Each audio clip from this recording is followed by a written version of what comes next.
Hello and welcome to The Premise. Bienvenidos, mi amigos. I'm Jennifer Thompson. And I'm Chad Thompson. And this is, season 3? Season 3. Wow. We are in season 3 of getting to the story behind the storyteller.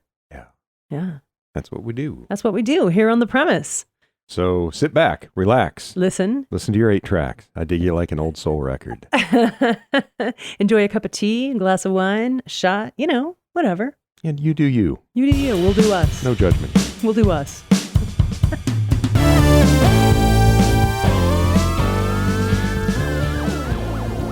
Hello and welcome to The Premise.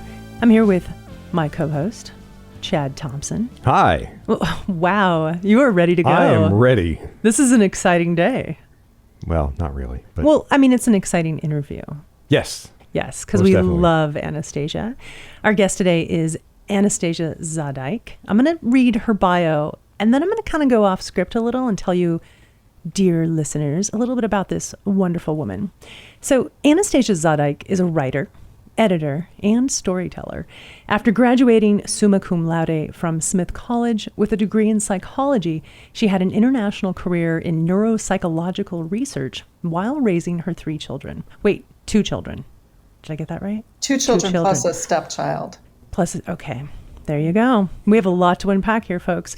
She now serves as Director of Operations for the San Diego Writers Festival and is a board member for the literary nonprofit So Say We All.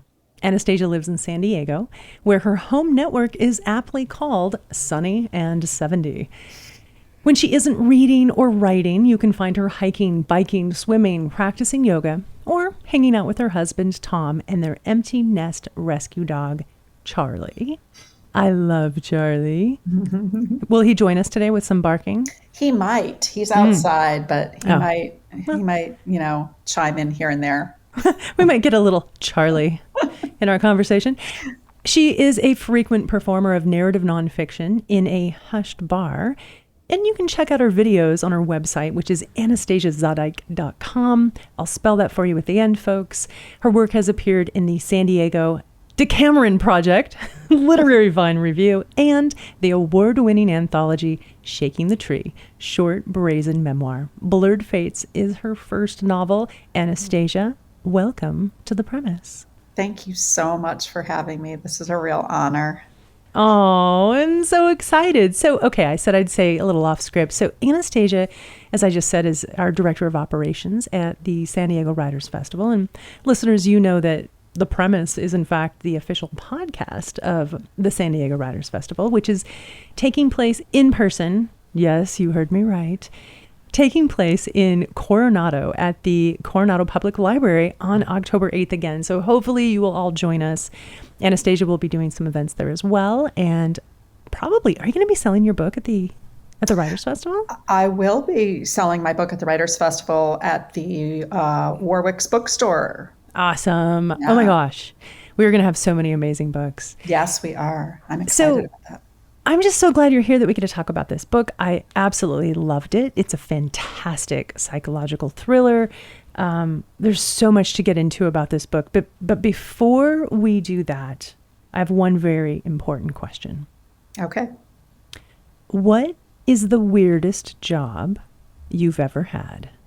Oh my gosh, that I can answer that immediately. I only had this job for about 25 minutes, probably. 25 minutes? 25 minutes, probably one of the shortest jobs ever. My mother found it for me. It was between my senior year of high school and my freshman year of college. And I had to pay for part of my college. And so I had 3 summer jobs. But before I got all 3 of them lined up, my mom was helping, look through find the jobs. ads. This was back before, LinkedIn or anything like that. You found your job in the paper, like it was, help wanted. And I woke up one morning and I came down and she said, I have an interview for you. I called and pretended I was you, and you have an interview at noon for this job. It's a hostess job. And I was like, this is fantastic. So she said, they want you to dress nicely and wear high heels. I was like, okay. So it was at this one of these. This was back in the 80s, and Now, where was this? This was near Mount Prospect, Illinois, where I grew up. Okay. And the restaurant where I was going to be a hostess is one of these steak places where businessmen in the olden days used to go and have a couple martinis at lunch and eat steak. And it was like they would have 2-hour lunches. And this was one of those places. It was a businessman's lunch place. So I showed up for my of course you had to wear high heels. Interview, in my high heels, and to serve steaks and there's a woman there at the hostess stand, and I'm like, wait a minute, I thought that's what I was interviewing for, and she said, yeah, well, this is so. She brings me back behind the hostess stand. There's this walk-in closet, and she brings me back, and she explains that I'm going to be a lingerie model. Oh my God! And she explains that I put on a piece, choose any of the lingerie that's on the rack, and then I just walk around to the tables and make nice conversation with the guests, make them feel comfortable, and then make them feel comfortable. And afterwards, if I sell the lingerie, then I come back to the room. I write it down on the back of the door. I wrap up the lingerie in some tissue paper and deliver it to the table in another piece of lingerie.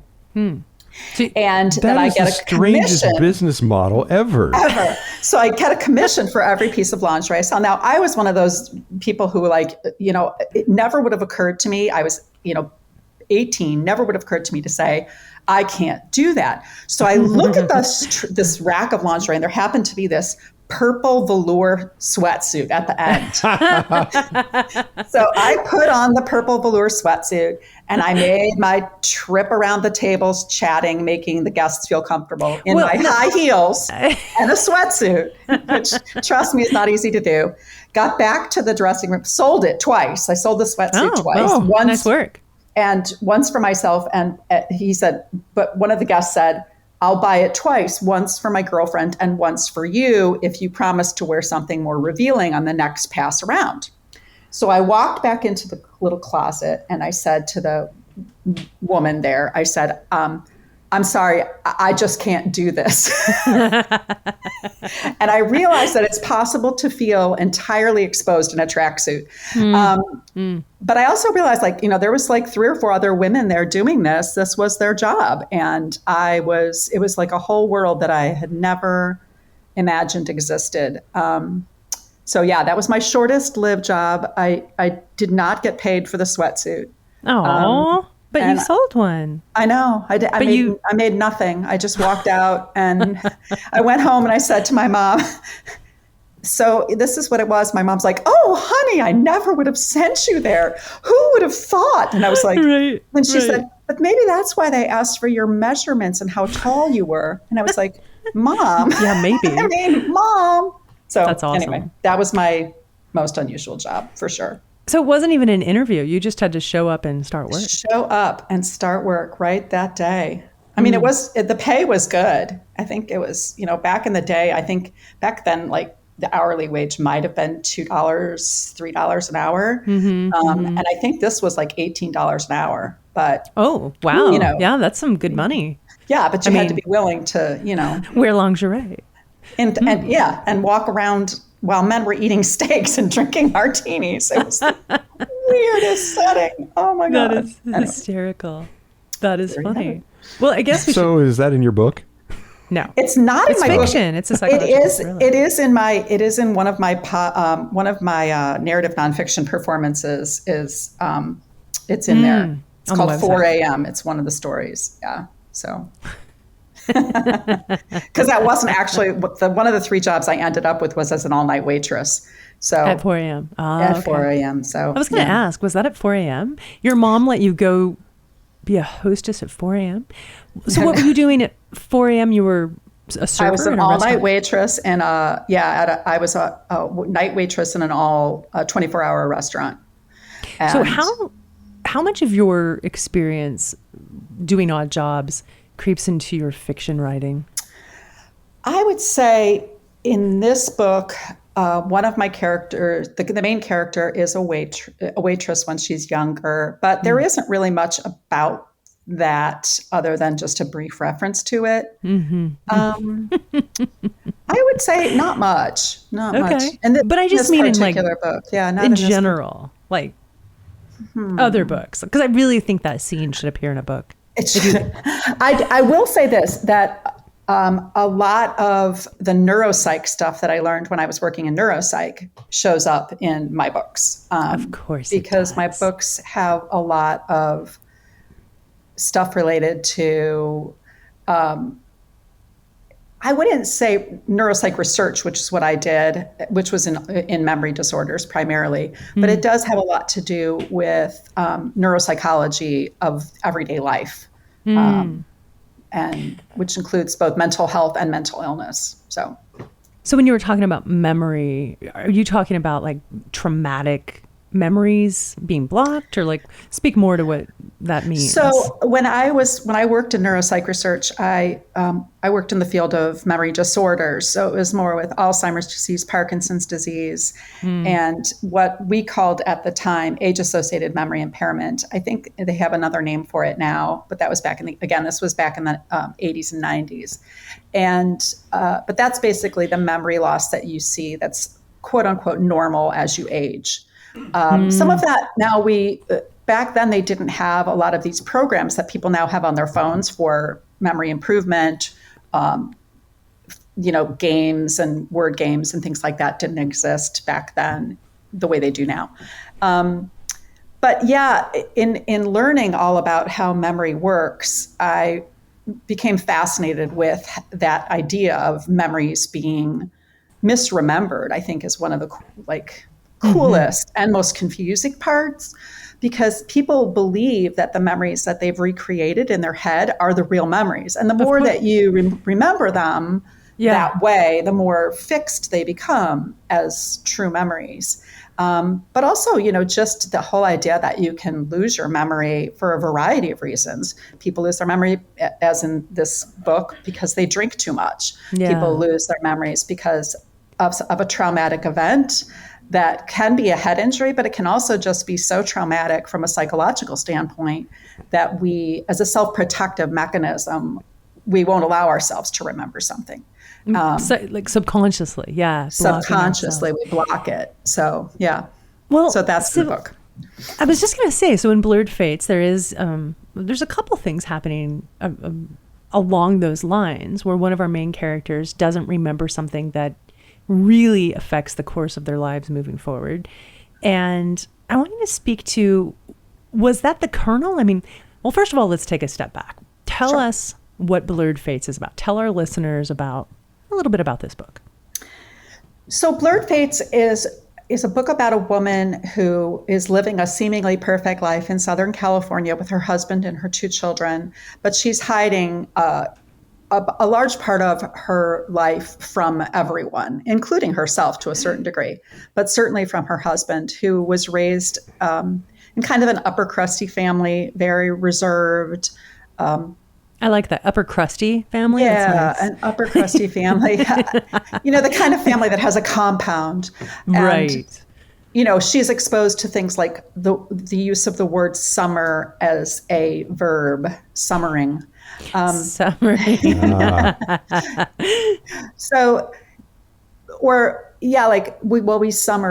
on the Cape. That's not something that her family would have ever said. She grew up in a very small house with parents that had issues of their own. Let's just say her father was an alcoholic and her mother is suffering from bipolar disorder that has not been diagnosed. And so she finds ways to kind of escape from that through reading, but reading that is supported by her mother, which is nothing like normal reading for kids. So the book that she reads as a kid is The Sound and the Fury. That's her favorite book growing up. So she just has sort of a different kind of upbringing to his, to say the least. And when she meets him, she doesn't want to tell him about her upbringing because she's pretty sure that will make her an unacceptable spouse candidate So she Yeah. withholds, she tells him, that she had a traumatic childhood, and he knows that her mother died when she was 11, and he knows that she's estranged from her family and her troubled older brother, but that's about all she tells him. And so she has this fear of her brother because he's he's a menacing kind of figure, Yeah. as he was the victim of her mother's rage whenever her mother went into a rage. And so he has his own demons, but he, as the book says, hurt people hurt people. And he turns a lot of his anger on her, on the main character.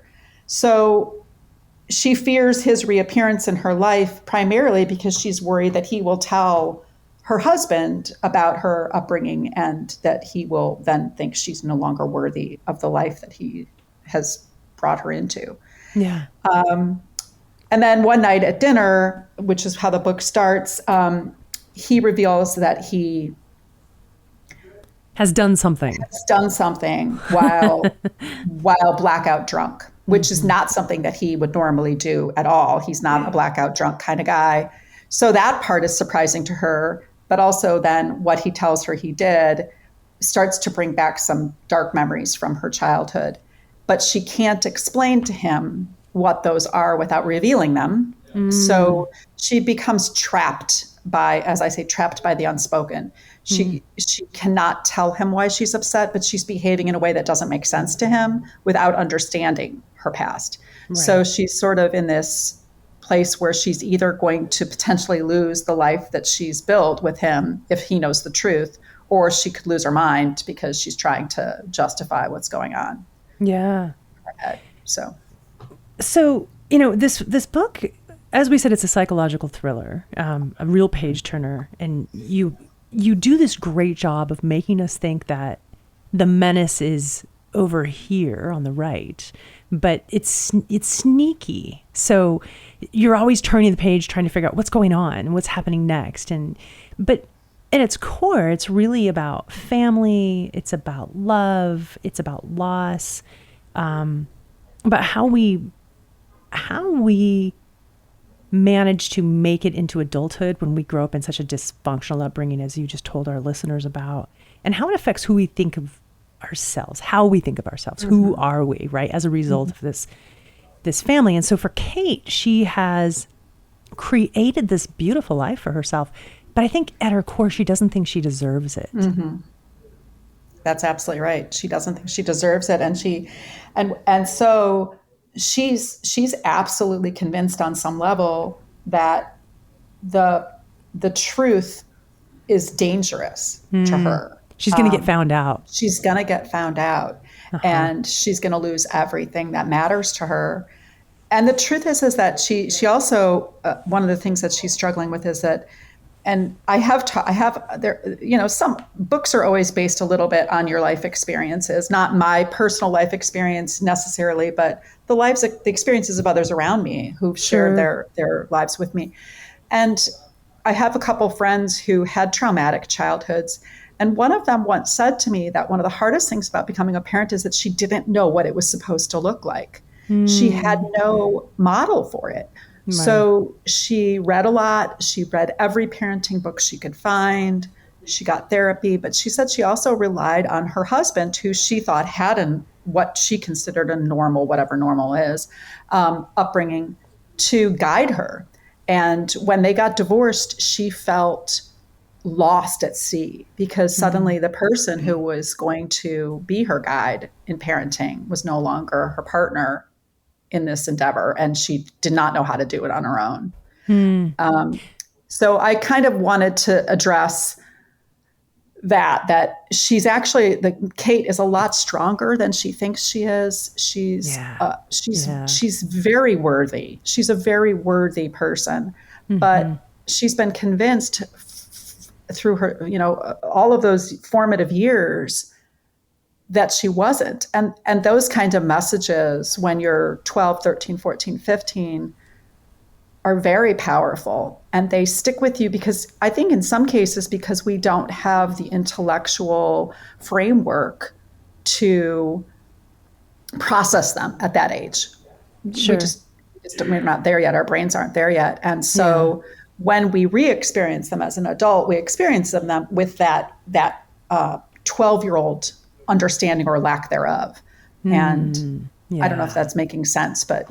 No, it totally makes sense. And it kind of brings us back to this topic of memory, like how we remember things.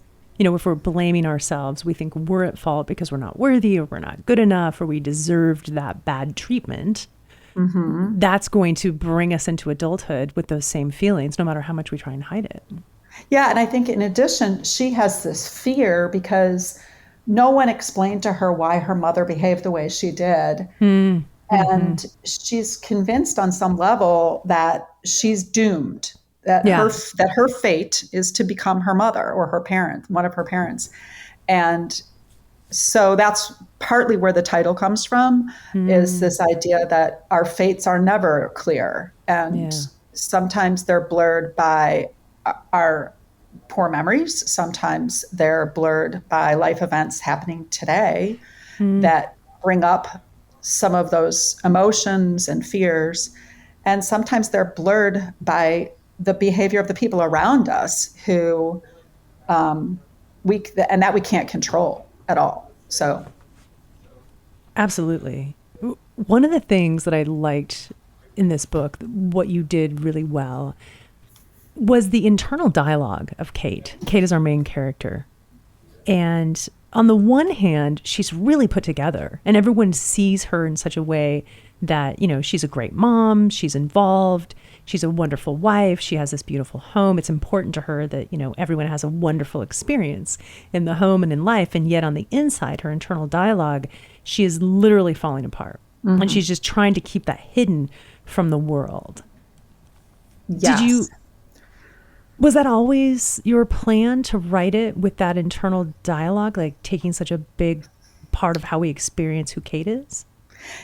So I wanted to explore the whole nature nurture thing, but I also wanted to show that what we see on the outside is very rarely what's going on the inside. And that so many times when we meet someone or we see someone behaving in a way that we don't understand, that we often will attribute it to something external, or we will just be confused, or we'll think that that person's, you know, they're messed up, but we don't understand what they're dealing with on the inside. I remember a therapist I once went to years ago who I was describing something that I was convinced I had done wrong.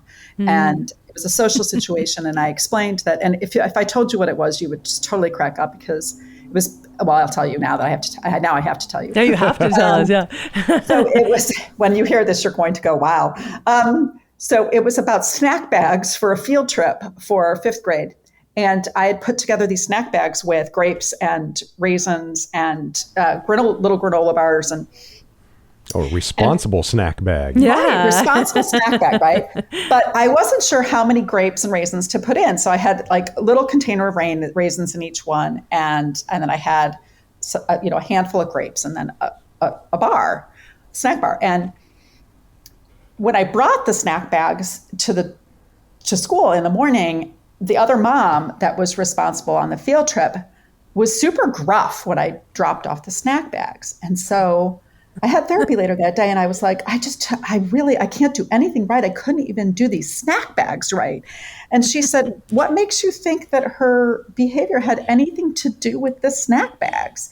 And I was like, she was super abrupt with me. And she's like, Anastasia, you have no idea what she dealt with this morning. Like, maybe she just found out that her mom has cancer, or maybe her son was totally misbehaving in the car on the way there and she yelled at him and she's feeling bad. And the next person she sees is you with these bloody snack bags. And I was like, oh, I had never even, like, not that I'm that important, but I just immediately attributed it to something I was doing. And it was something with these snack bags. And my point is that I think we see people and when we interact, we assume that they're behaving in a way based on our framework, but we have no idea what's going on inside their heads or what's went on in their life that day. And so in this book, I wanted to kind of tell it in first person so that you got Kate's perspective. As messed up as that might be in some cases, you really got to see the world from her eyes. And maybe that will make people more sensitive when they read it and they experience have an experience with somebody whose behavior doesn't make sense to them, that they might give them a little piece of grace, knowing that they might be dealing with something internally that they're just not aware of. Awesome. Yeah. So many times, I mean, walking through life on any given day, you run into someone that their behavior is just befuddling. Yes. And to think of, but if we can just have a little grace, which is well said, and think, I wonder what that person's going through today, as opposed to react in an angry way or put it on ourselves. I love or that. define them by that behavior. Totally. So talk to us about the kernel. Let's get back to the kernel. Where did you get the idea for this story? So I lived in a gated community for a while, and I was struck by how beautiful everything was. And again, I was thinking about that whole what you see from the outside and what is really going on. And while in the few years that I lived in that area of California, I had some personal life crises going on. My mother was diagnosed with early onset Alzheimer's. Ironically, after I no longer worked in the field, but knew it all too well. Yeah. And at the same time, my stepdaughter, which we brought up earlier when you mentioned the number of children I had, my stepdaughter came to live with me, and her mother we found out that her mother was dealing with undiagnosed bipolar disorder and substance abuse issues. And my stepdaughter, when she came to live with us, was 15. She was not happy about making this huge life change, moving from Virginia to California, being an only child with her mother to being the oldest of three with two younger brothers and sisters, and two parents that were at home and super involved. She had had a very independent life for not necessarily the best reasons, but a very independent life in Virginia. And suddenly she was under our thumb. She was at that teenage where she wanted to separate and should be separating, and we were trying to bring her into the fold. So there was a lot of conflict there. Her mom died of a heroin overdose while she lived with us. And at the same time, I was dealing with my mom and my kids, just normal life stuff.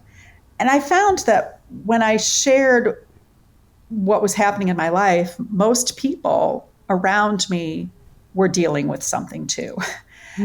And when I was willing to talk about it, it opened a door for them to talk about what they were dealing with. And it occurred to me that this beautiful exterior that I saw over and over again in the homes and the people's lives, that almost everyone I knew was dealing with something. And so I wanted to write a book about somebody in that position whose life seems perfect on the outside, but on the inside, everything's falling apart. And don't we judge ourselves against what we see and those Absolutely. around us? And of course, social media only makes it worse. Oh, yeah. Yeah. And the kernel for this idea came back 10 years ago. So I actually had to rewrite whole sections of the book because of technological changes. It's interesting how much things have changed in the last 10 years. Well, that was going to be my question. How long did it take you to write Blurred Fates? So the initial draft took me about 9 months. And then I got some beta readers, and I was in a read a critique group, which helped me immensely. It was, that's actually how I met Marnie Friedman, our programming director and your co-founder of the San Diego Writers Festival. She was a teacher at UCSD Extension, and I met her there and then joined a reading critique group that she was leading. And they helped me kind of process through the first draft, the writing of the first draft. And then after I got it back from the first set of beta readers, I made some edits, and I tried to put it out through the traditional publishing means, but I did it badly in the sense that I would send it out to one agent at a time, and I would wait for them to answer. Painful. Painful. And then if they answered in the affirmative, like, yes, please send me the manuscript, I would send it to them, and then I would wait. And sometimes that wait was 4 months, 6 months before I would do anything else with it. So it took me about 3 years to send it to maybe a handful of agents. 3 of them asked for the full manuscript, which I think was a pretty good track record, but they all said no. in the end. And so I put it away. And I thought it's a first book. It should go in a drawer anyway. So I did that, wrote another book.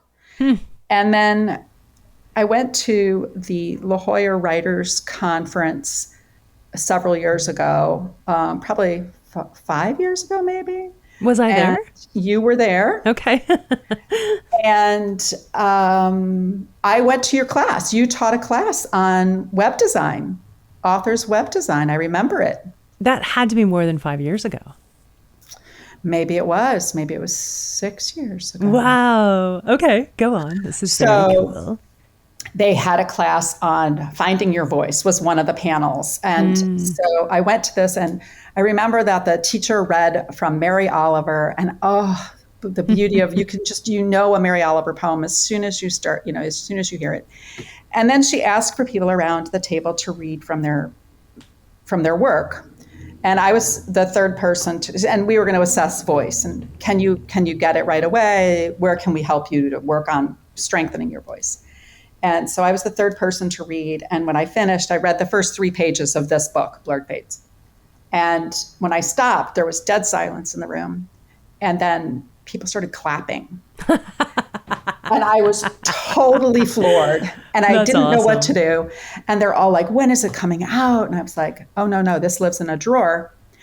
And they all convinced me, like, no, you need to pull it back out. So I did. But again, it was sort of a slow work on it here and there. I wasn't really very sure about it. And then I was going to start pushing my second book out and trying to get an agent for that. And I decided, you know what, I'm just going to go with an all-women publisher. I felt really comfortable with that. I went to an all-women's college. And so I sent the first manuscript to She Writes Press, and they accepted it for publication. And that's how I got on this path. And that was that. And that was that. Yeah. The La Jolla Writers Conference is happening in November. I think it's the first weekend. Yeah, it'll be in person this year again. Wow. Again, I don't think they've even had the conference for 2 years because of COVID.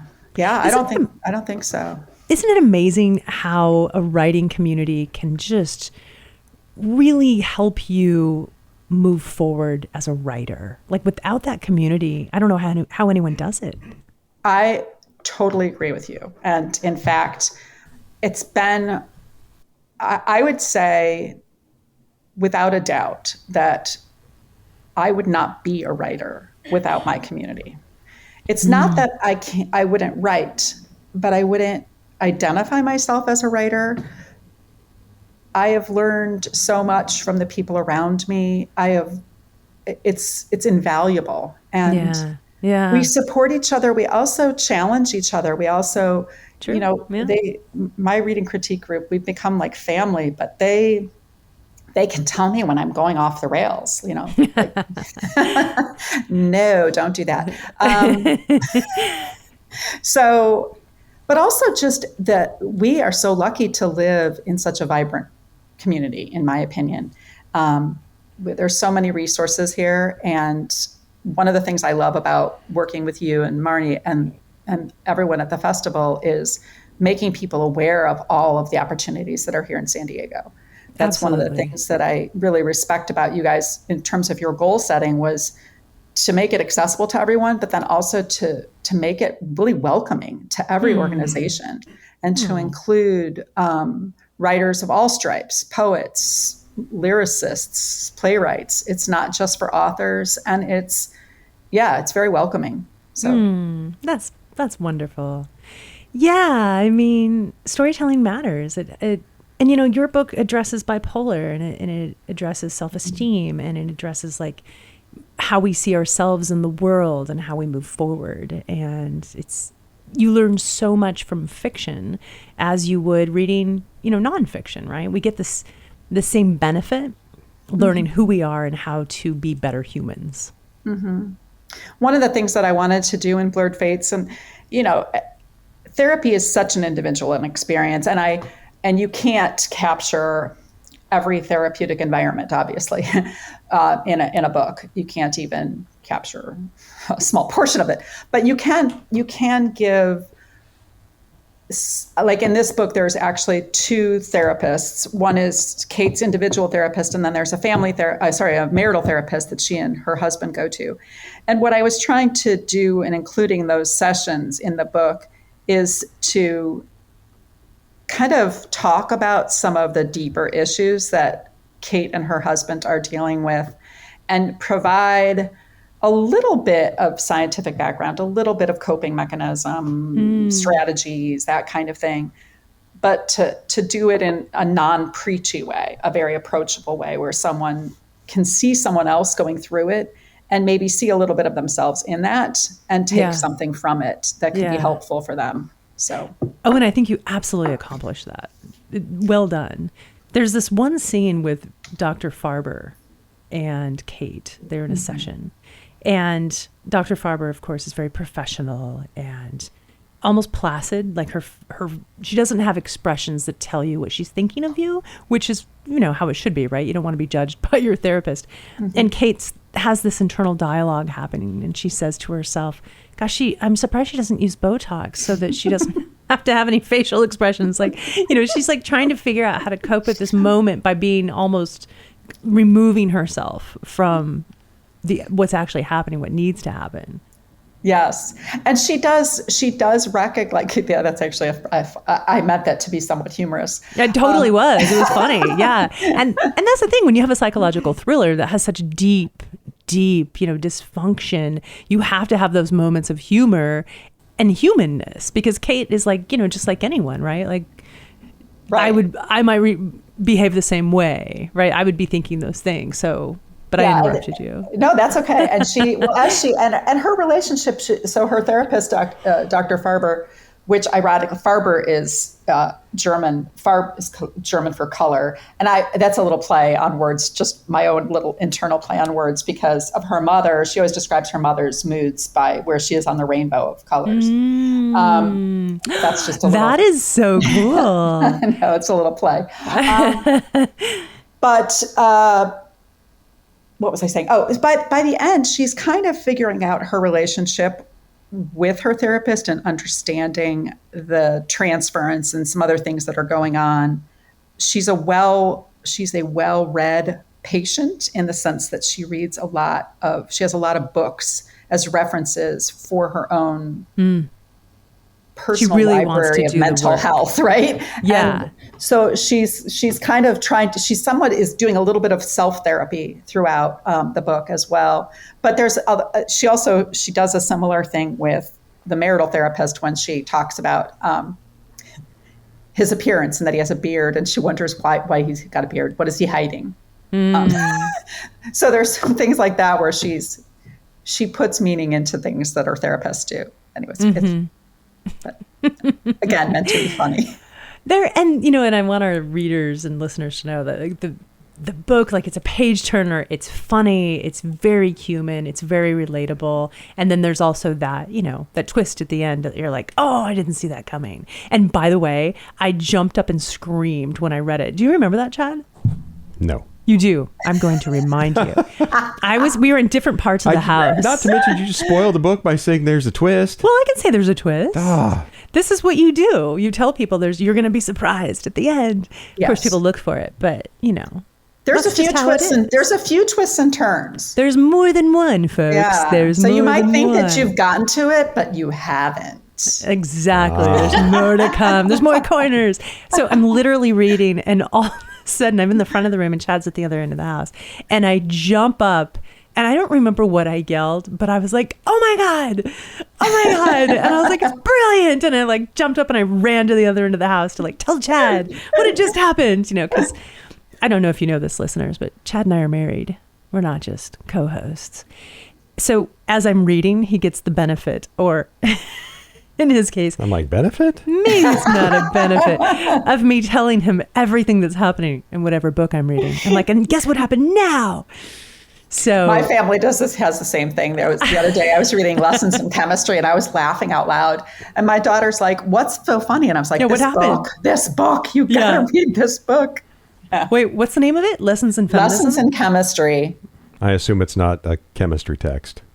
No, it's a wonderful book. It's You're like, hydrogen reacts like that? Are you kidding me? No, so I don't want to get too far down the rabbit hole about what it's about, but it's basically about a woman who's a chemist who becomes a TV host for a cooking program. Oh, wait, is it fiction? It's fiction. Oh, I can't wait to find it. Yes, I will find it. Fantastic. But it was the same kind of thing. I kept laughing out loud. Yeah, and then when someone says, what's why. so funny, like, you have to explain the whole book to You tell them do. why it's funny. So You do, or you have careful. to read a certain amount of it Exactly. out loud. Oh, I And love know what happens to proteins when you apply heat to them. That's right. That's Right. very important. Right, exactly. Cooking is chemistry, right? It is. So, yeah. You know, when Chad and I first met, I did all of the cooking, and everyone always told me I was such a great cook. And everyone loved my food except Chad. And one of our friends once said, Chad has the palate of a 5-year-old. And it really got under his skin. And now I own a sous vide machine. Yeah, it got under his skin. He's an amazing cook. I would say he's more of a chef. So he got, I think I had a prescription or subscription, let's get this right, to Cooks Illustrated, which is really about the chemistry of cooking. And Chad was like reading all about how food reacts and why flavors work. And anyway, he started doing all of the cooking. And then I stumbled across like Harold McGee, who I think is literally a chemist. Right? So yeah, similar sorts of things, right?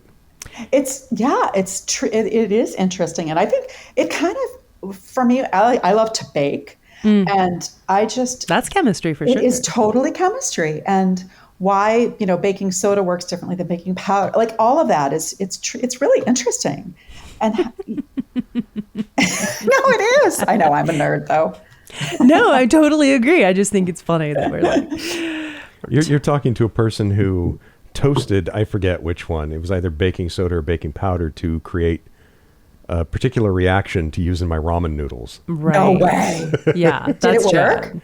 Yeah, it worked. Oh, good. Oh yeah. Well, he Right. learned it from David Chang, so of course it worked. Cool. But it was a lot of hand cutting noodles too. So I Right. mean, it worked and it didn't work. We'd rather just 'Cause I order can't from cut- Goldbelly. I can't cut a straight line to save my soul.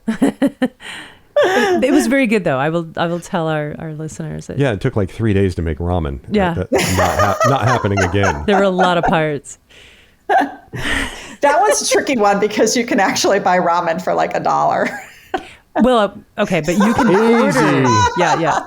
You can, and I'm going to say it, folks. There's no good ramen in San Diego. There's actually one place near you. It's in Mission Hills. It's called Isakaya Masa. They have decent ramen. Oh, but all these really? ramen houses we have are mostly not good. Nah, they're pretty bad. You go to New York to get good ramen. Oh my gosh, right? Go to New York to get everything. That's right. Everything good, except for good writers, because we have an amazing writing community here in San good cover. Diego. We do. Bringing it back. And my character's husband, Kate's husband, brings something back from New York that she is not happy about. So This is there you go. true. New York is not always good. Although I do love New York. So I wanted to ask you, I mean, you have this history of words I can't pronounce in psychology. How long did you know you wanted to be a writer? Did you always want to be a writer? Like, how did the path bring you to psychology and then back to writing? Or did you even come back to writing? It's interesting. I was just contemplating a question similar to this for a written interview. And I think, so I grew up in a family where books and storytelling were super important and kind of fundamental to our family. We would, every night at dinner, I had 4 brothers and sisters, so there's 5 of us, and we had foster children often. And every night at dinner, all of the kids got 3 minutes to share the most important or interesting thing that happened to you that day. And so we all learned to be sort of quick, short storytellers, and also to be good audience because you had to listen to everybody else's stories.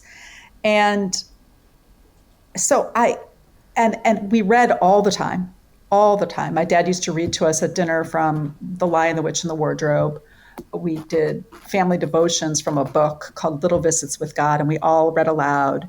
So reading aloud and sharing words was just a part of my life from the very beginning. And I kept a diary like every little girl with a pink one with a little lock, because my secrets were so important. Well, and there were 5+ kids that might get into that locked Right. door. So. Easily thwarted lock. Yeah. And I would hide it under pillows in the closet. And then I transferred that to writing in Moleskines. And I did that for years and years and years. I've always been somebody who journaled a lot. Sometimes I would read a poem and add it to my journal simply because the words were so moving, things like that. And so I was always writing, but I wasn't writing something. And I put something in air quotes. It wasn't like I was creating something that was to be shared with others. And it really wasn't until my kids went off to college, that I had the time to stop and make the decision about whether I wanted to try to write, again, air quotes, something. And I took a couple of writing classes, one of which was the writing class that I took with Marnie Friedman at UCSD Extension. And suddenly I wanted to try. And I started out writing short stories, and then was going to write a memoir about that experience of motherhood and the shifting nature of what mother means when my own mother I was losing my own mother, even though she was right in front of me. And my stepdaughter had lost her mother, and I was becoming a stepmother and trying to be a mother and trying to mix all of those in my life. And I thought that would be a really interesting theme for a memoir. So I sat down to try to write that and got part of the way through it and realized I was too close to the material still. I was living it still. Right. And it was just too hard for me to be objective about what was happening. And it came off as sort of pitiful at times, angry at times, but I didn't have that space to step back and make it more of a universal story. It was still very personal. And so I took a break from that and started writing Blurred Fates, which, by the way, had about 16 titles before we landed on Blurred Fates. But I started writing the book that would become Blurred Fates. Sure. So that was my journey to becoming a writer. It wasn't really, I wrote in college, and the other story that I like to tell is that I had a professor in college. I wrote a dystopic short story for a class that I was taking pass-fail, and the option at the end, I was taking it with a really good friend of mine who was a math major, and she had to take a literature course and she didn't want to take it alone. So I said, I'll take a class with you and I'll take it pass-fail. So we took this Utopias and Imaginary Worlds class, and one of the options instead of the final was to write a short story. So I wrote a dystopic short story about a girl named Dorothy who lives under the ground in a post-apocalyptic world. And they're waiting for Earth to become healthy enough to come up above ground.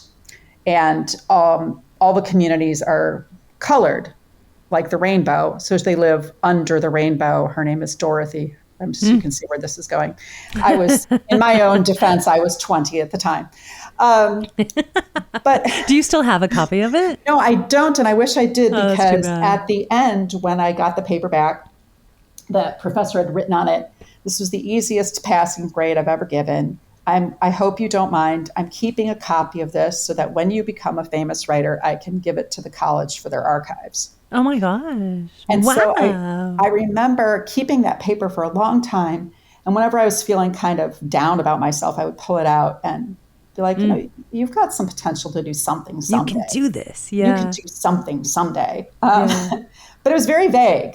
Like I said, it was something in something in quotes. I didn't know what it was going to be. And so, so that's my story to becoming a writer. It's been sort of percolating all of my life, but one of the things about, we've mentioned Marnie Friedman a couple times, and our listeners know that she's the co-founder of the San Diego Writers Festival, but she's also a writing coach. And I think her greatest superpower is giving people courage to write, because I didn't know I was going to write my memoir until Marnie sort of tricked me into it. Exactly. She has this way of like encouraging and guiding people to write.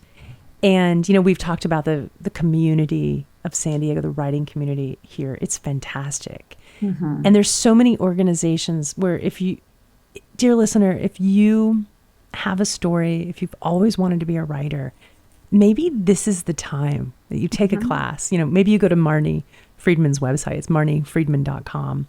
Or maybe you go to Anastasia's website and watch some of her videos where she does these performances for So Say We All. Because there's something that happens when you come out of the dark, because as writers, like we're alone in the dark. It's insulary, right? But as soon as you come out and you find this community that they're just as afraid of failure as you are, right? Mm-hmm. And if we can support each other and lift each other, beautiful things happen. Absolutely. And I think, one of the things that I've taken to saying in the last couple of months is that writing builds community and communities build writers. And I think that for me has been, it's this mutual win-win. Mm-hmm. You get to be part of something bigger than yourself, and all of that helps to make you stronger so that you can believe in yourself. Mm-hmm.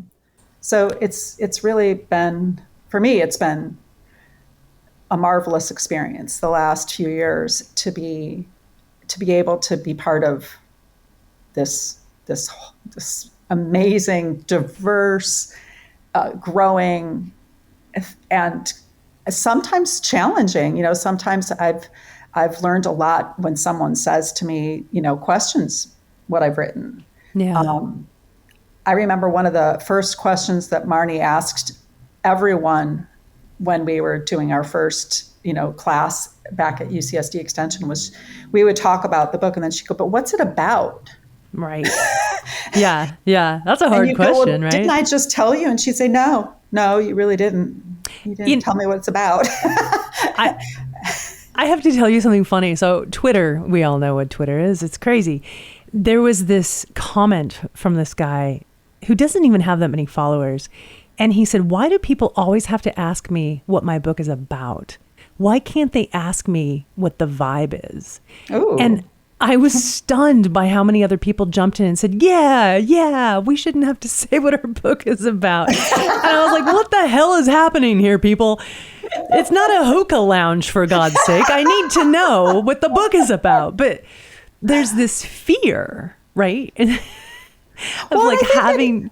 Yeah. Well, but it's one of those things where I understand wanting to know what a book's about so that you can make a decision about whether it's something you want to read, right? Do I want to take this journey? Is it worth my time? Exactly. Right. But I do think that as a writer, sometimes it feels paralyzing because it feels like it's about so many things to us. We've put our life blood into it, our tears and our blood and our sweat and all of that. And so to try to distill it down to something short feels like you're giving it short shrift. Like you're not able to tell everything. And so it feels somehow like you can never fully express it. Yeah. I don't know.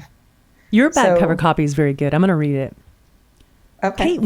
Kate Whittier has it all. A loving, even-keeled husband, 2 great kids. And that's very revealing, the even-keeled part, right? That tells us a little bit about who Kate is and what she's looking for. But anyway, 2 great kids and a beautiful home in Southern California.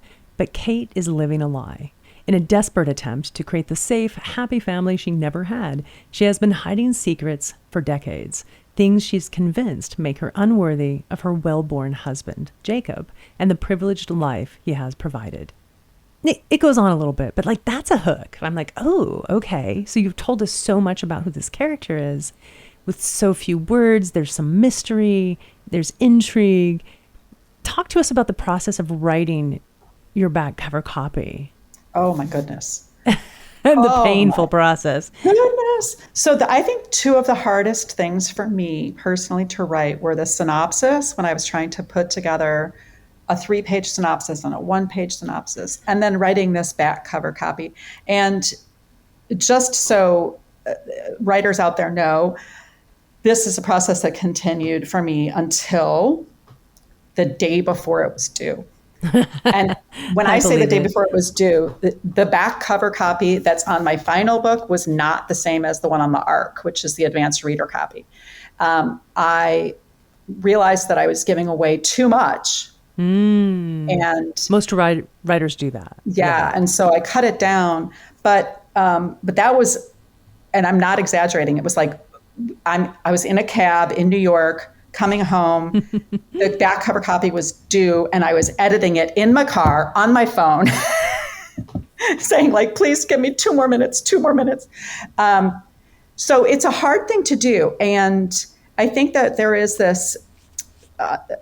First of all, you have to understand the value of each word on something like this. So when you pointed out the even keeled or the well born, like I'm trying to convey something about her husband with 1 word or 2 words. Yeah. And when it comes to cover copy, each word matters. Yeah. So it's almost like writing poetry in a way, like you're trying to tell a story in as few words as possible, but to give enough background that somebody feels like they understand the world, the old world, and then to give enough information about how that old world is going to be changed without giving away too much, so that the person goes, oh, it's sort of like when you go to see a movie premiere, and at the end, when you go to see the movie, you realize that you saw all the good bits when you saw the premiere.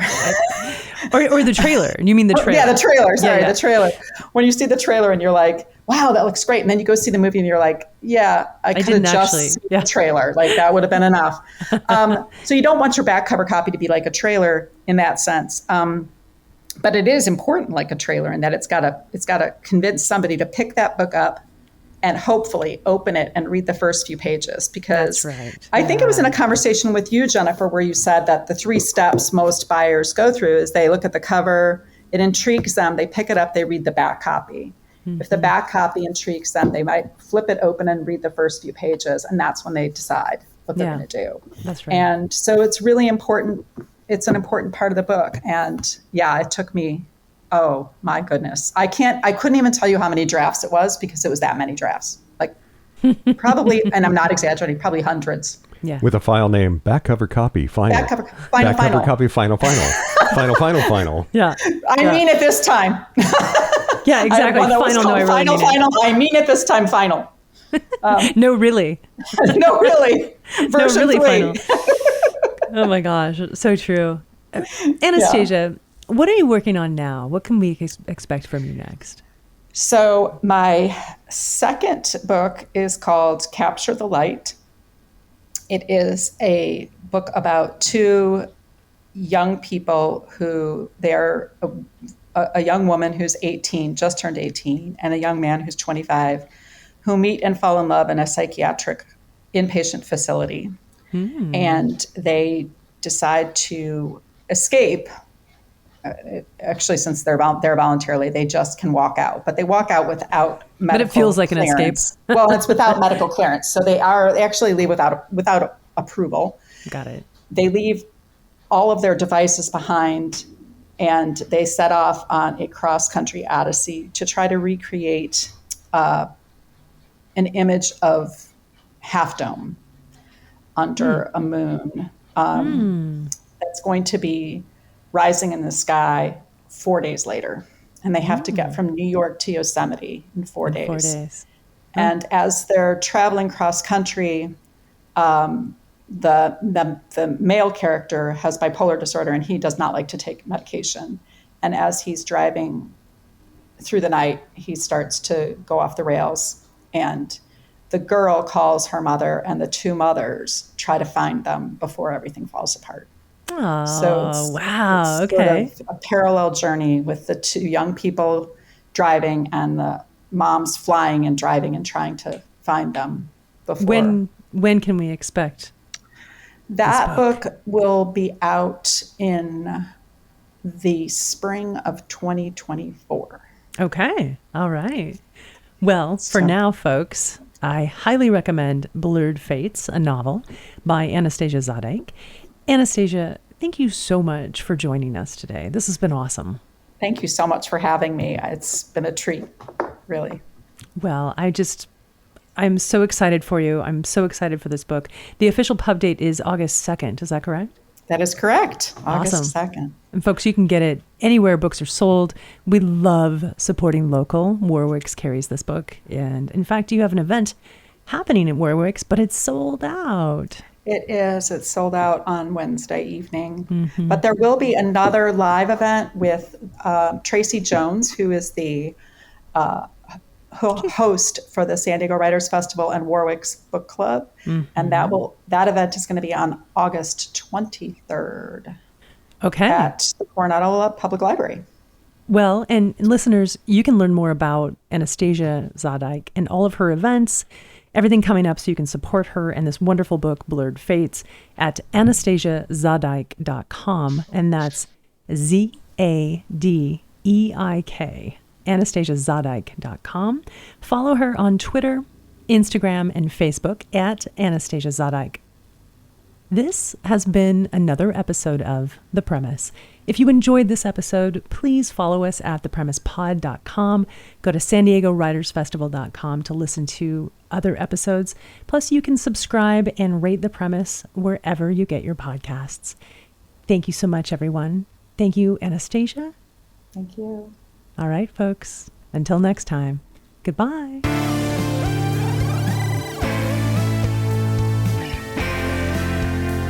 Hey folks, this is Jennifer, and as you know, The Premise is the official podcast of the San Diego Writers Festival, which, by the way, is happening this October 8th, in fact, 2022. It's going live and in person. Yeah, live and in person. I'm really, really excited. We have so many exciting things happening, so many exciting speakers. They're coming in from all over, and we want you to be there. So Coronado Public Library, the 4th annual San Diego Writers Festival. SanDiegoWritersFestival.com. You can subscribe to learn more about our programming and get on the list to win free books and all kinds of cool stuff happening. So SanDiegoWritersFestival.com.